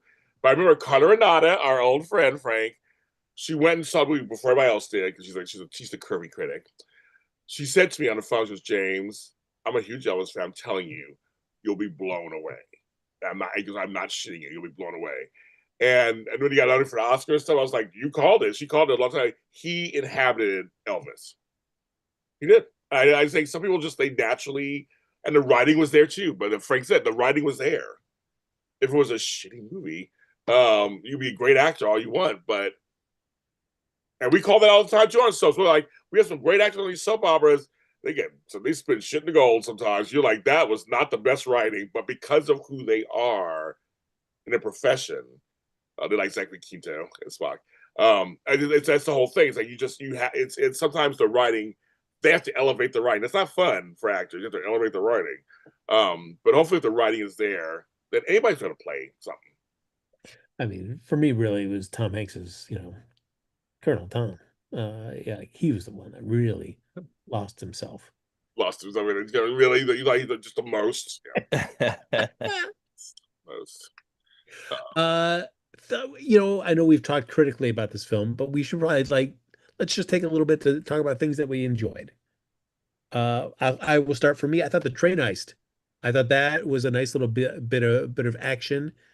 I mean, I will just stop with that. Frank can't help himself. Frank was like, he was ready to go in there. I was like, go on, Frank, do it. Yep, I was gonna do it, but I would go the train, the sequence, the setting, the mechanics of the train.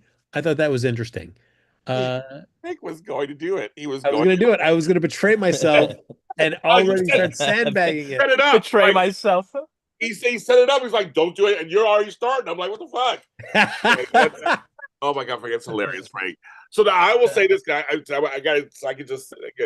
I didn't mind that whole last fight sequence with Kira and Han and with the little blade things, and I didn't mind the way the choreography. Oh, so I almost did too. The choreography in that whole scene was really good. Ooh, all right. I gotta stop there because if I say anything else, I go back. What did you guys think of those little weird it was kind of cool. lightsaber knives? We never saw that before. Yeah. At first I was like, is it gonna be like some lightsaber coming out of the little blades? The way they did it at first, I was like, oh. I was like, oh no, there's so they have little lights on the blades. That's the whole. I was like, I liked it. I thought. I gotta be honest, I'm a little confused. Even I know, you're right. But I guess I just have a question because, how do those exist, right? Because lightsabers, you have to have a kyber crystal to build them. So, we didn't get that. How do these knives work? I don't think he has a kyber crystal. Yeah, I don't know. All right, whatever. We didn't get that, John. Nice things, John. Nice things. I liked the fact that Jon Favreau, who has given us the Mandalorian, right, got to voice a character in this movie. Very true. Rio Durant. Yes. Yep. I enjoyed his performance for what it was, and was bummed that he exited the film so quickly. I agree. I agree. I agree. I know that's funny. You want to say something? I was like, stop. Say positive stuff right now. Positive. So yes, I also I mean I did like the. I know, I'm like, oh my god, well, this is so hard.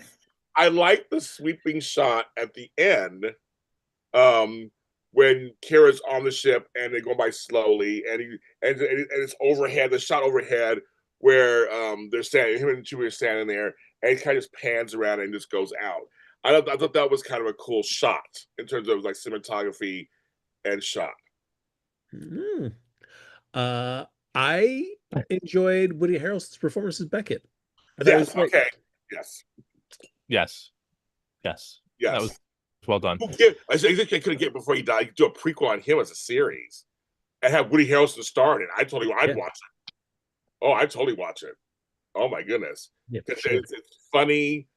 swashbuckling, roguish. Oh yeah, oh my god, I would totally watch it if they did something like that. I thought that the whole crew, before anybody died, like Val or Rio, right? And I'm not trying to be negative, so I'm not going to complain about the fact that they died too early. But like the whole crew of Beckett, Han, Yeah. Chewie, Val, and Rio, they were a great crew. Like I would love to see them go out on more adventures. I thought that they were a lot of fun just as a group together, especially in that scene where before they try to pull the heist, where they're sitting around the fire, telling stories, kind of sharing, sharing some information about each other. Um, I thought that was great. This is the type of crew that I was like, oh, if this crew was in like an animated show, I'd love to watch that. Okay. So that's something that I liked about this movie. Agreed. And if they had done like a montage where you get to see that whole crew doing a bunch of stuff, I Yep. would have been, and Yep. then you see everything start falling apart. I would have been all for it. Same You here. could Exactly. you Yeah. could have made the A train hundred. Yep. sequence the last thing in that montage, and Oh then leading into what we get for the rest of the film. But set it all up so that at the beginning we finally see this crew accept Han and Chewie and the adventures they have, and then you start seeing it all fall apart at the end. in the Yep. in the chat, Jackson, which 100%. is a great name, says I saw Solo once years ago, and the only thing I remember is that the train heist being sick, LOL, and Darth Maul. They also bring up Chewbacca's introduction was cool, reminded us that he was an intimidating alien. I I wanted to like the Chewie intro more. Me too. I didn't like it as much either. I wish I did. I mean, I like everything you read, like I'd always read about that meeting. It was like Chewbacca owes Han Solo a life debt, and that's why he's with him. Right. And it just so I was expecting like this whole thing to have just be a lot more emotional, just have a lot more stakes, and just their actual escape was just kind of like that was it. I I like, it's funny because like I know we had to include this Memphis Nest thing because it became a thing later. I would have rather this heist get interrupted by like a couple of TIE fighters than this random crew of like, whatever they are, pirates or whatever. Like I don't know. I don't care about this other group over here. Like we don't like we were not given a reason when we're introduced to this Memphis Nest. We have no investment in it. There's no reason for us to be like, oh, who are these people? Why should we care about them? I would much rather see a TIE fighter come in, and that's what happens, and that's how all this stuff, kind of like falls apart. Totally agreed. Yeah, because I don't know how that we're supposed to side with Enfys Nest at the end when it's like, well, you just you killed a couple people from Beckett's crew, so you could understand why he's not fans of you guys. Right, So right. why? So why? And now you want him to be like, oh, I get what your problem is. All right. Yeah, you killed my wife, who I was going to retire with, and Yeah. and And my my best friend friend. Rio. Yeah. But you know what? Yeah, let me just give you this big score that we just like almost died to get. I never expected it to be this negative about this movie tonight. I Uh, changed your But here I mind. am. All right, I may never watch this movie again. I know I won't. I mean, I watched it for you guys twice, and I'm good. I'm good to go. After we're done this conversation, I'm making some chicken. I mean, I'm not gonna be thinking about this movie ever again. uh, one other thing I enjoyed, uh, L337. Oh, right. Sorry, we're supposed to talk about things we enjoyed. I'm sorry. Yeah, I Yes. just see it happen already. I know it happened already. It's so hard. One thing what I appreciated is they gave that droid a point of view, and Yes. they carried that through, and you get to see ramifications that happen because of that point of view. But I appreciated that it was a strong character that they dropped in on that. Uh, you know, and then you see the ramifications, what happens in the Kessel Run because of of that character. But I enjoy that. It's very rare that I feel like Star Wars does really well with the droids. They can give them a good, even if you Yes. verbal or nonverbal, Yeah, they true. can really give a lot of personality to the droids. True. Totally agree. Diane C in the chat says, "Hi guys, we got people watching. I love everybody. Thank you guys for watching us. We got like 6 people watching us. Hi guys, I watched Solo when it first came out. It was okay. However, the actor playing Han didn't do it for me. The plot was okay, but it was Star Wars, so I stuck with it to the end. You were pot, as we say in cards, you were pot committed. I have to say, by the way, I'm wearing my Star Wars I shirt with the love it. Millennium Falcon on it tonight. Guys. Wait, James is coming in dressed as Han Solo? Yes. Oh, I got my closet's right behind me. I just grabbed my outfits. Let me show you this. How about not Han Solo? How about Han no clothes? Solo. Here we go. So I'm actually selling this. It's from 1995. The Millennium Falcon puzzle PD 3D. Ooh. It is packaging unopened, never opened. Wow. 857 pieces. So folks go on eBay. I'm selling it for $116. I might buy that. How have you had that? Has that been in your possession since 1995? Yeah. And what made Wow. you not want to open it and put it together? I know, right?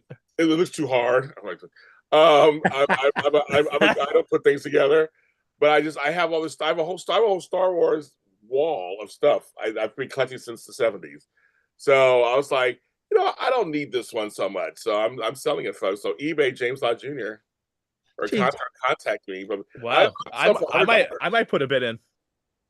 Well, John, if you want, just tell me. You just give me the money, and I'll take it off. I'll take it off the market.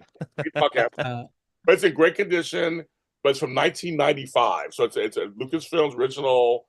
That's incredible. They don't make these anymore. And I assume you will autograph it for the winning bidder.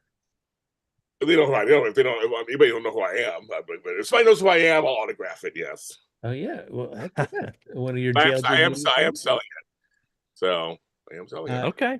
Interesting. As an organizer, whose job is to kind of declutter, organize, and shape and put things together in a kind of orderly way, that a puzzle would not be something you would enjoy doing. Like that.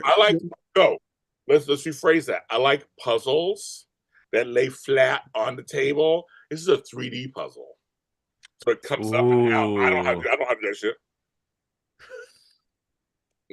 Don't give me another dimension. It's too much. Too much for me. So that's why I love it. I bought it back then. I had to get it.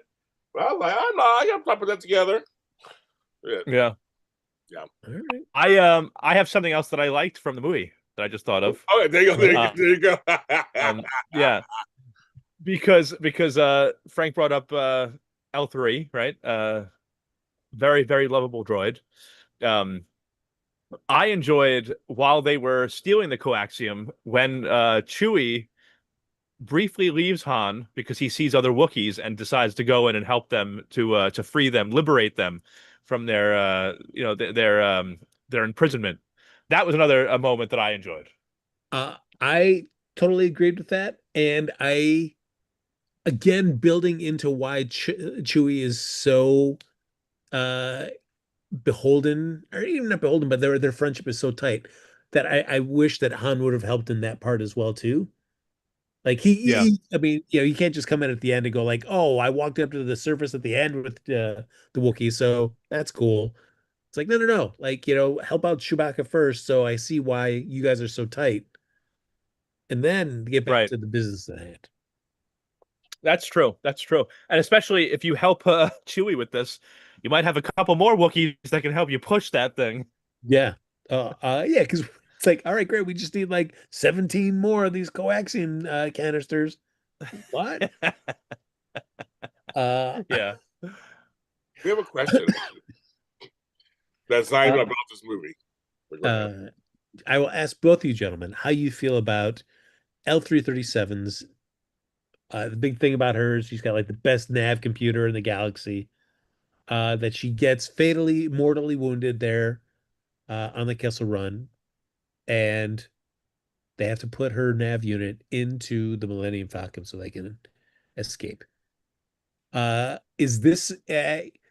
Did you ever need to know why the Millennium Falcon has the nav computer it does, James? Yes and no. It's a cool fact. It's part of the origin story. because now we're getting Millennium. This is like, because supposedly this is our first time really seeing the Millennium Falcon too. Suppose I mean it's that's how he gets it. So yeah, I think it's just again, there's no caring because there's no emotional beats being played. But in the universe itself, it's a cool reason why the like has that navigation system. I think for story, like reading on paper, sounds great. Got it. I mean, it sounds good. But in the movie, it didn't. There was no emotional weight to it or anything. But it's like I don't feel like the original trilogy ever like shined a light on like how unusual the Falcon's nav computer was that I needed to like that there needed to be an origin for why it even But exists. I'm fine with that because I think it's not, in others in separate spin-off and prequel single movies. It could be maybe the emphasis was different for that. Maybe they need to emphasize that it was like this really strong system. So by the time we got to the New Hope, it didn't matter. No one mentioned it because it was already we suppose they knew already, so to speak. I guess I don't mind some of that. I don't mind some of those details in sequels and prequels and spinoffs. John, are you a big fan of like L3 just living some kind of eternal torment, just forever enslaved within the Millennium Falcon, unable to move and have any agency of her own? Yeah, it is interesting because throughout the movie, L3 is talking about like freedom for droids and liberation, and then she becomes like a slave to the ship that she's now just a part of. It is a little weird, ironic. But I mean, like, does it need to be in the movie or not? I mean, it didn't bother me that it was. Actually, what's funny about this is that in a movie that lacked a lot of emotional moments, maybe the most emotional moment of the movie Right. was Lando like crying or not crying, but like just being upset over the fact that L3 was just killed and now I have to upload her to the ship or whatever. It's like somehow that was the most emotional moment in the movie that's supposed to be about Han Solo, and it didn't involve Han Solo. It involved Lando and his droid. Uh, Very true. Like, do you think he got it on with that Ellery? I mean, that's what I kind of intimated in that movie. I I mean, yeah, they implied it. L3 was like, "Oh, believe me, it works," which makes me feel like it's happened before. So, Oh, Flow Boys joins the chat. Oh, He's all, I too lack emotional moments. Yeah, I know. I personally know that. Yes. I don't like Did it you? when you guys fight, James. He says I yell at him all the time, so he doesn't get emotional. I yell at him. Just get to Vegas, get to that chapel, lock this down. Flo, you heard it. We gotta get married in Vegas. Oh, I'm sorry. There's like this helicopter over my house right now. I don't know what's going on. They're trying to find me, I guess, or something. I don't know what's going on. Oh, I'm sending you a package, James. Oh, it's a package from Frank. Okay, I was like, well, drop it already. My yard is huge. Just drop it in the box. Drop it in the yard. Just went twice. No, but that's funny. You're right. That was kind of John. That was kind of the most emotional kind of moment. It was like, it was like, yeah. But not on mine. See, I don't. He does yell at me all the time. I do yell at you all the time. I don't mind little details like that in a movie that's about an origin or something. So I actually would like to know more about Frank would be my best man, John my officiant. Aww. There you go. See, there you go. Right. Yeah, it's gonna be a great wedding. We'll have fun. We'll have a good time afterwards. We'll have a good time. We'll go party afterwards. I hope we can watch the consummation. Like, you get one side, John. Frank, you get one side. There you go. Just I'll go in the closet, lift those blinds up. Put some monocles on.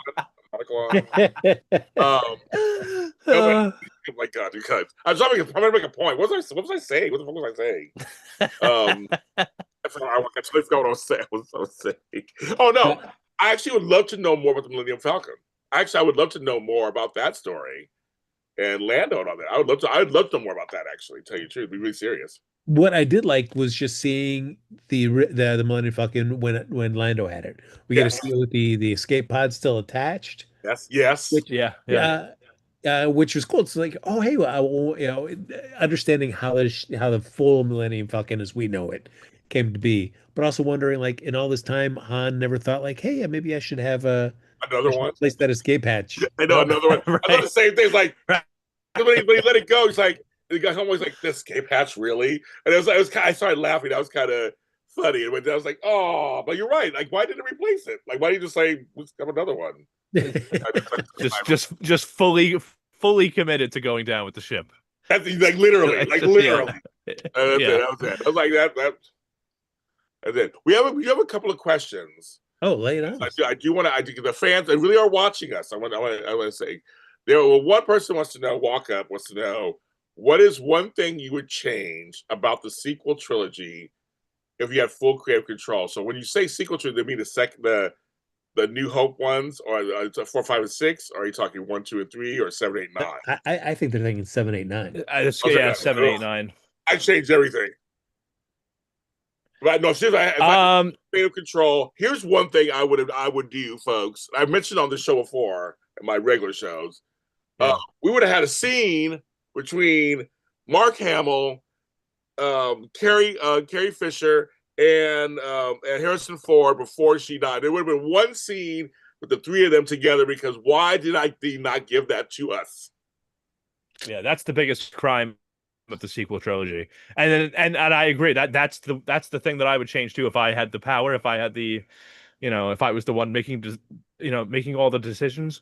That's the one big change I would make. The fact that we did not get a single scene with Luke Skywalker, Leia Skywalker, and Han Solo in the sequel trilogy. They were not in one scene together in the entire trilogy. 3 movies. We didn't get them once in the same room together. That is a crime that cannot be forgiven. Oh, yes, and Shattuck, yes.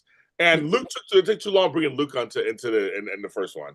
Yeah, I mean, for me, it was, speaking of Luke Skywalker, for me, it's like we end Return of the Jedi with him saving his father, being hopeful. I mean, the whole galaxy is hopeful now that the Empire is defeated. And he's going to restore maybe go forth and restore the Jedi Order. And we even see bits and pieces of that in The Mandalorian. Right. It feels weird to go from that before even the Mandalorian stuff was even on our radar. But to go from Return of the Jedi and a sense of hopefulness to just coming into Force Awakens and it's all falling apart, and whatever's happened to Luke Skywalker has happened off camera. Like, we've already seen him at his lowest. It's like, I don't mind if you want to show me Luke becoming disillusioned or questioning the Force, but I want to see it. I want to see that happen. If that had been like the course that we would have followed over the trilogy of films, great. But it seemed to me like such a bummer to come in and we don't even see the rise and fall. He's already just, he's already given up. This Jedi stuff is just, I'm disillusioned. Well, what is my role in this? Yeah.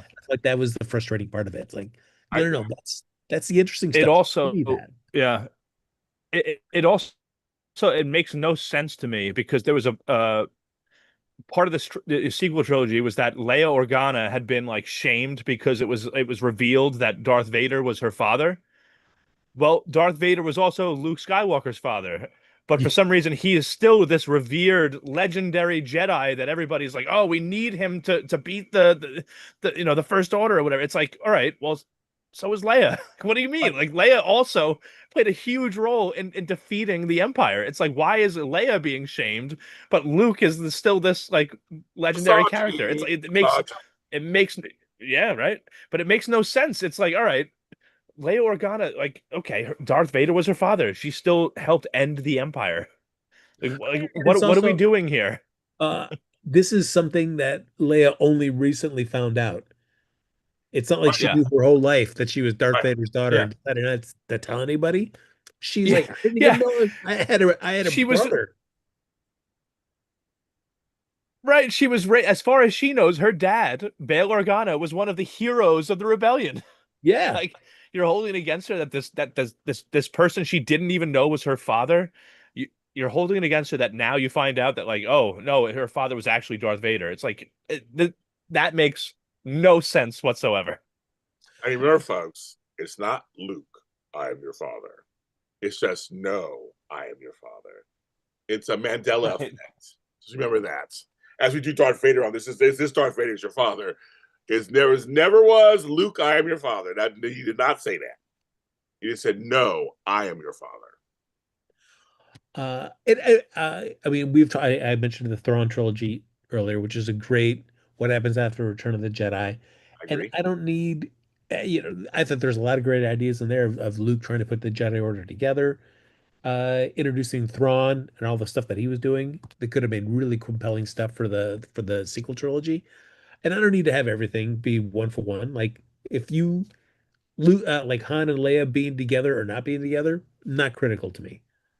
So like if you wanted to have them together, great. Like on screen together, yes, but in a relationship, yeah, I mean I'm fine with that. So I don't need to be beholden to everything that was like in the Thrawn trilogy. So in the chat, it said change to make Finn the Jedi character and keep Snoke as the big villain. Also, don't make Luke attempt murder over a dream. Yes, I know it's not their story anymore. The whole idea was to be passing on a baton to a new generation. Yeah, I know, right? I get that, but here's the one thing: you don't say you have to kill them in order to pass. I agree. Well, she died in real life, but killing Han Solo was not a major mistake. It was a major mistake, also. But there's another question. Sorry, I'll be right back. Sorry, guys. Okay, another question. We'll also be on here for the rest of our lives tonight. Let's see. Considering Solo, how do we consider Solo in comparison to the other Star Wars movies Disney's made? I think it's one of the better, but that's not saying much. Jackson Wright says. I mean, I would rather, as I said at the top, I would rather watch Solo again than the sequel trilogy. Rogue One, I like Rogue One. I like it more because of Andor. But I even in the absence of Andor, I would have put Andor Rogue One above Solo as well. Oh yeah, no, for me, yeah, Rogue One's the better of the two off the side movies because it made sense. It leads into something. I will say of all the movies, I would rather watch. I guess I'd rather watch Force Awakens than Solo. Interesting. The other two movies, Last Jedi, I wouldn't want to watch those ever again either. Yeah, I'd watch. Force Awakens. I don't hate it as much as everybody hates it. There's a lot of problems with it, but I did enjoy the film. I mean, I went to the movies. I enjoyed that it was back. The other two movies just flopped for me. And those different directors, all that stuff is all a mess. But for over Solo, I'd watch the other two. I watch the other ones. I'd watch more TV shows than I watch Solo again. The chat's like Rogue One. Yeah, Rogue One is by far the best movie that Disney has made in the Star Wars franchise. Andor is incredible. I just wait a minute. Wait a minute. This obviously is a generational thing. You said of the whole franchise, Rogue One's the best. No. I'm saying that Disney has since the acquisition by Disney. Oh, okay. I was like, wait a minute. No, I'm strictly speaking since Disney has purchased this. I was waiting to throw down. Rogue One is by far, Rogue One is by far the best of those movies. Okay, I go back. Just like I feel like Andor, is the best of all the Disney TV series, hands down. Oh yeah. Andor is great. I think that they've done a great job on the series for the most part, except for Book of Boba Fett. Well, no, my thing. Well, no, for me, it's. I mean, I the first two seasons of Mandalorian I liked also. But I think in total, I think in terms of from beginning to end, season to season, and as a series, and as it leads into the movie that leads into this, it is to me the best, most well done, thought out characters. And we watch our Andor after show. We talked about that in Andor already over there. But I think of everything. To me, that is the best of all the new stuff, hands down. Like the whole series. No, I agree, 100%. They're good. Ahsoka was pretty good. I had problems with that too.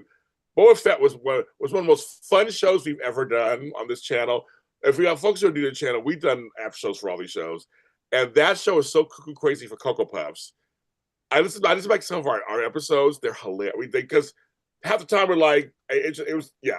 And the two episodes that were Mandalorian season 4 or whatever they were, it was all crazy. The whole thing was crazy. We had a good time. It was a highly rated show for us, you guys. It did really well because it was crazy. So I kind of enjoyed how crazy it was. And again, I will never forget the one episode with a nod that should have got an Emmy. He had no line, his own show. Oh, we started. And somebody in chat earlier said they think Obi-Wan Kenobi should just been a movie. It should have been a series, should have been a movie. It should have. It was too long. Yeah, you said that. Yeah, you said that. Yeah, you said that. You trim that fat. Trim the fat. And am I wrong? Wasn't it supposed to be a movie? It was. Am Yes. I wrong about that? Right? Okay. Because of the Solo, the disappointing results of Solo, Lucasfilm changed and so like, oh no, we're gonna make this and then like we've got the Lando thing. Supposedly, it's gone from a movie to the TV show. Yeah. Now back to possibly being a movie. I will be Right. curious to see if we ever get any traction on that. Can I tell you something that I will truly never understand? As bad as the sequel trilogy was, that chase scene in Kenobi with little Leia and those morons that were chasing her. Who approved this? Who approved that scene? That was the worst chase scene I've ever seen in any video ever.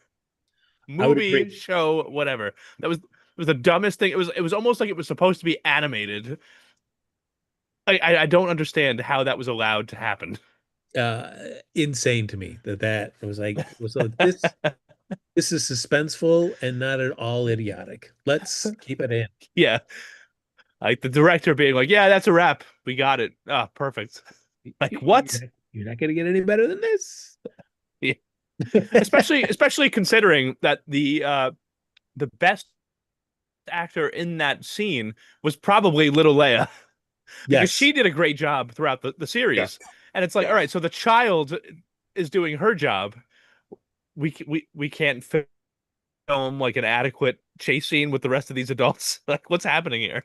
Like, I feel like this Lando movie ever does happen, I would be curious to see what it's about because clearly it's happening post Han getting the Millennium Falcon, all the way up to pre, Lando taking over of Cloud City. But I don't need to see this movie becoming. I don't need this movie filling in those blanks for me. Like, hey, I really want to know how Lando came to have Cloud City. Don't need to know that ever. I don't even need to see it on screen. I am curious to see what kind of adventure they will give us. Oh my god, they bring up the Vespa chase. Go watch our show or listen to it because Frank goes off. Frank goes. The mod squad. Yeah, Frank goes off on him every week on that show. Oh my god, he was not a fan. So yeah, talk about this, about that in the chat. So listen to our Boba Fett show. Yeah, that was a bad chase too. That was a bad chase too. Frank goes off on that one. Goes off on that one. Oh no, that was the worst. Yes, he was not a fan. He was not a fan. And the worst mods. The worst mods. I know you were not a fan. You were not a fan. You weren't a fan. Oh, he wasn't, folks. He wasn't a fan. That's pretty funny. It's probably in the chat. I was like, that's like Obi-Wan just focused too much on Reva. Oh, absolutely. Way too much. And like Book of Boba Fett, it sets up that he wants to be like the kingpin on Tatooine. And at the end, he's like, I'm just giving this up. I'm gonna go travel. Like, so weird. Yeah. Why did we watch this then? And I'm not just giving it up. I'm giving it to the mod squad. Frank's favorite. Frank's favorite.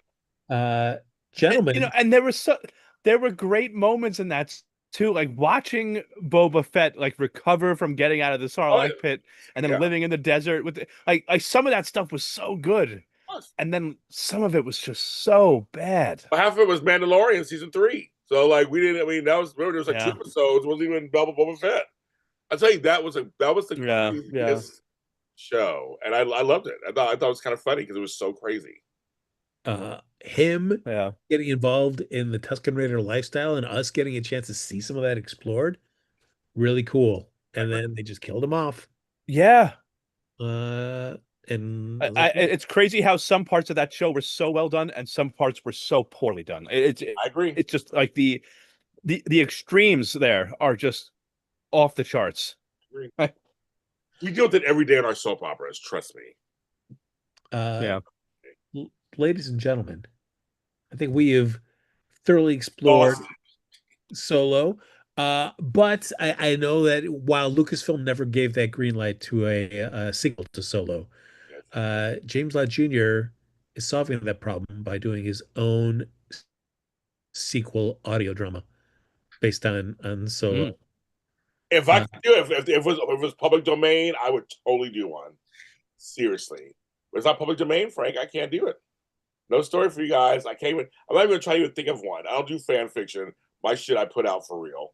But I'm like, but if they were like, James, you have the green light, I would totally do one. I would totally do one. Oh my god, it'd be way better than what we just saw on TV on the screen. Yes. Ladies and gentlemen, thanks everybody for giving us, John and myself, this opportunity to crash Darth Vader is your father, to join our Your daddy. Sith daddy, James Lott Jr. Everybody, thanks for hopping in the chat, sharing your thoughts and your questions. Always nice to have some questions by the fans of both Star Wars and of James and John. Yeah, Jackson, walk up. And Frank. Diane, Flobo. Everybody and all the people who are watching or not speaking, thank you so much for joining our chat. I love it. Thank you guys for really, I love that. I love the exchange. So thank you. But if you want to stay in touch with any of us, even after this episode's over, you're like, holy cow, I listened to this as my first piece of Star Wars content on JLJ Media, and I want to know more about that hunky John Dunphy. John, where can they find you? You can find me at jdun89 on Instagram. And also at I am Dunphy on TikTok. And also I can now say, if you're into reality TV, my reality TV podcast is coming back, Strat Chat Podcast. If you need more clarification on that, Strat, as in strategy chat podcast. Strat Chat Podcast, all one word. We talk about Big Brother, we talk about Survivor, we talk about the Traitors, we talk about the Challenge, all that kind of stuff. So if you're interested in that kind of stuff, find us at Strat Chat Pod. And if you're a fan of Big Brother, is that when you're debuting your first episode, or is it just when the release of Big Brother, this new season, comes out? Yeah, we'll be so we're going to the premiere event in the city with some former Big Brother cast members. So we'll be watching that, and then the following day. So the new season of Big Brother starts, I believe it's July 10th. So we will be podcasting July 11th, which is just under a month away, about the most recent season of Big Brother. And we've been taking a little bit of a hiatus. So our podcast is coming back. I do that with two of my best friends, Gina and Kyle, and we have a great time. We talk about all sorts of reality TV stuff, and it's great. Woo! James Lott Jr., if they want to find you or find your wedding registry for you and Flobo, where can they find it? And you? Chick-fil-A.com. No, I love their salads. No, you can find me all. You can follow him at flobito.com. Go follow him. But you can follow me at James Lott Jr. All James Jr. Sold. I'm everywhere. TikTok. I'm on Facebook, LinkedIn. They were just type in James Lott Jr. Google me. That's still a thing. And you can follow me there. Happy Friday 13th, everybody. It's coming up tomorrow. I love Friday 13th. Oh wow, you're right. Friday the 3rd. I didn't even realize. Yeah. There you go. I just want to say, for change of pace, tomorrow night, live for the first time ever on my channel, Some Like a Classic, produced, directed by Flobo. It's Tammy Govea and her guest, Eric Perrotti. They're doing this whole talk about classic Hollywood. That's at 5 p.m. on this channel, live, without me. They're doing a whole show. A star-studded event. Yes. And then at 7 o'clock, it's me and Emily May Heller talking about And Just Like That, episode 3, season 3. We have a cuckoo crazy time. Drinks will probably be involved. That's at 7 p.m. Pacific, live here on JL. We have 2 live shows, JLJ Media, tomorrow night. Look at that. Fantastic evening of programming for JLJ Media. And remember, on Flabito.com, you get new content every day. Every day. Mm. Also like that. That is a promise that he makes to you, the listener, that he Every day. I gives don't know you. if he's fulfilling the promise, but yeah, it's everybody every day or so. For me, folks, follow me on any of the social media at Happy Go Jackie. Ladies and gentlemen, boys and girls, thank you for joining us for this special episode of Darth Vader is Your Father right here on JLJ Media. Make sure if you're interested in any Star Wars content, we have covered everything live action for the TV series there on Disney Plus on JLJ Media. So check it out. And we will reunite for the next Star Wars property that comes out. Follow us there on social media to find out when that is. But we will be back when you get a new Star Wars thing. We will be there to share our thoughts and have some fun. Yes, we will. Until then, folks, may the force be with you May the force be with always. you.